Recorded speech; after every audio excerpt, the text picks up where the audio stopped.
Everyone, Emmay food रेसिपीमा हजुरहरूलाई एकदमै धेरै स्वागत छ। आज मैले एकदमै स्पेशल र एकदमै मिठो मटन करीको रेसिपी लिएर आएकी छु।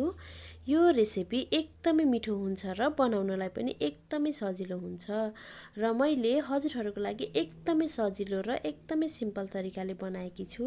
हजुरहरूले पनि यो मटनलाई यस्तै सजिलो र सिम्पल तरिकाले बनाएर खानुभयो भने यसको स्वाद कहिले पनि बिर्सिनुहुन्न र हजुरहरूले पनि चाडपर्व र विभिन्न स्पेशल अकेजनहरूमा पनि बनाएर खान सक्नुहुन्छ। र हजुरहरूले यो भिडियो पुरा हेरेर कस्तो लाग्छ लाइक, कमेन्ट र सेयर गरिदिनु होला है। र साथै नयाँ भिडियोहरू हेर्नको लागि हाम्रो च्यानललाई सब्स्क्राइब गरिदिनु होला र छेउमा रहेको बेल आइकनलाई पनि प्रेस गरिदिनु होला है।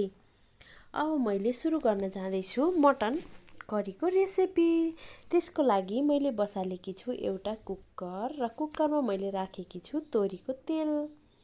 तोरीको तेल तातिसकेपछि मैले त्यसमा फेरि राखेकी छु एउटा तेजपत्ता र दालचिनी र ल्वाङ सुक्मेललाई पनि राखेकी छु र सबै भुटिसकेपछि मैले त्यसमा राखेकी छु 500 ग्राम मटन र 500 ग्राम मटनलाई राखिसकेपछि त्यसलाई बिस्तारै मिडियम टु लो हिटमा चलाउँदै भुट्दै गर्नुपर्छ।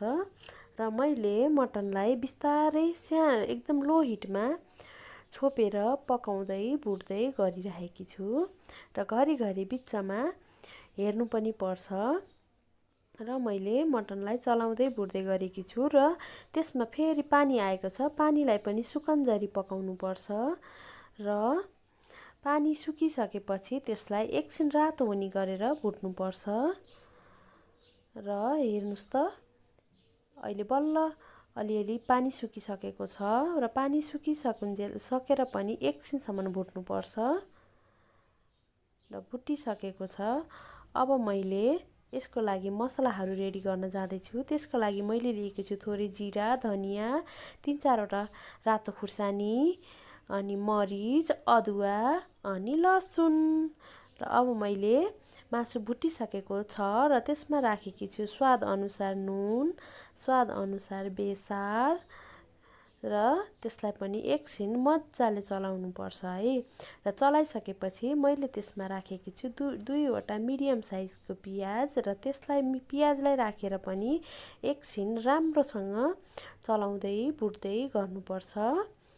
र पियाज पनि पाकिसकेपछि त्यसमा मैले अघि रेडी गरेको मसलालाई मसिनो गरेर मिक्सरमा पिसेर राखेकी छु र मसला राखिसकेपछि पनि एकछिन राम्रोसँग पकाउनु पर्छ। र पाकिसकेपछि मैले फेरि त्यसमा राखेकी छु 2 वटा मिडियम साइजको टमाटरलाई मसिनो गरेर काटेर र टमाटर पनि राम्रोसँग पाक्ने गरेर पकाउनु पर्छ। र हेर्नुस् त हाम्रो मटन करी लगभग रेडी भइसकेको छ र मैले त्यसमा माथिबाट राखेकी छु 1 चम्चा गरम मसला र गरम मसला राखेर पनि एकछिन पकाउनु पर्छ र मसला पाकिसकेको छ र हाम्रो मटन करी पनि रेडी भइसकेको छ र मैले त्यसलाई अब हरियो धनियाँले गार्निसिङ गरेँ। हेर्नुस् त कस्तो राम्रो हेर्दै खाउँ लाग्ने भइसकेको छ। अब मैले त्यसलाई एउटा प्लेटमा सर्भ गरेकी छु।